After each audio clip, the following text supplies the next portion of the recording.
Hi, my name is Jessica Simonelli, and my research term paper was on extreme global poverty. Extreme poverty is, even in 2019, a very real problem in our global society. It is not extreme poverty that kills people, it's the symptoms of extreme poverty that people die from. Starvation and poor health are just the two of poverty's side effects, and globally, we must put more policies in place to decrease the number of people living this way. While the cost of bringing resources together across the globe will be intensive, there can be no monetary cost associated to thousands of lives lost daily to this horrible epidemic we call extreme poverty. It is just recently that the majority of the world no longer lives in extreme poverty. While huge strides have been made in decreasing the amount of extreme poverty worldwide, almost 10% of the world's population still lives this way. This is down from a much higher 36% since 1990, so the decrease in poverty has been significant in the last few years. The decrease in the next decade compared to the last 3 decades is expected to slow drastically. Poverty has been tracked since the 1200s, and this is by far the lowest it has ever been. It is in just the past century that poverty has started to decrease, but while that happens, the poorest countries seem to stay stagnant, meaning many places around the world have had little to no decrease in poverty. Poverty is defined as surviving on anywhere between $1.91 to $2.50 per day, while extreme poverty is defined by surviving on less than $1.90 per day. Even far above this level can be considered a hardship. A direct link to poverty, and in this case extreme poverty, is poor health, with 22,000 children dying each day due to sickness that could easily be prevented or cured if it were not for the lack of funds and therefore a lack of resources. Poverty has declined during the last generation because the majority of the poorest people on the planet lived in countries that actually had strong economic growth. This is no longer the case. Since 1990, people living in extreme poverty have been almost cut in half, leaving less than 650 million people in this category by 2018.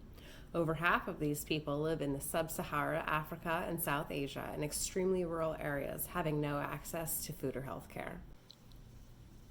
There is still much to do in order to raise the remaining population out of extreme poverty, and the amount of effort to accomplish this will be great.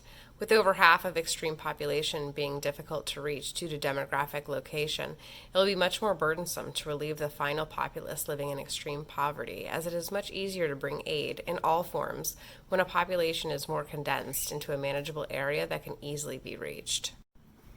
The amount of lives lost every day due to poverty is extraordinary and can be decreased in a number of ways. Poverty, food prices, and hunger are all inevitably linked. Poverty causes hunger. Not every poor person is hungry, but almost every hungry person is poor. Millions live with hunger and malnourishment because they can simply not afford to buy enough food, cannot afford nutritious foods, or cannot afford the farming supplies in order to sustain. The only way to improve these circumstances is to coordinate and organize assistance. The cost to cut the remaining number of people living in extreme poverty just in half would be in upwards of $90 billion a year for the next 10 years. This high cost would be due to the number of children born in this extreme poverty, almost always growing into adults living in extreme poverty with an increased number of health conditions. The majority of the population living in extreme poverty is next to helpless in finding ways to better themselves. Most of these people have no education or means to change their own situation. Fessler said, "Capable, responsible, and healthy adults are the foundation of any well-functioning and prosperous society, yet this generally does not define the adults living in extreme poverty." There are many potential and effective ways to reduce the number of people living in extreme poverty. Some of these ways would be to improve the management of water and other resources that are generally lacking in areas where people live in extreme poverty. Investing in and implementing agricultural programs would provide for people decreasing starvation as well as the increase for overall health. encouraging countries to engage in trade with the areas and countries of people living in extreme poverty may provide a path towards rising above extreme poverty. This trade would also create and improve access to jobs where there aren't any generally to speak of, empowering people that live in extreme poverty by involving them in the development and the implementation of plans and programs to reduce the poverty level ensures that the programs reflect things that are important to them. Providing access to technology may be one way to provide necessary education and therefore jobs that can all be remote. In addition to the policies already mentioned that can be put in place,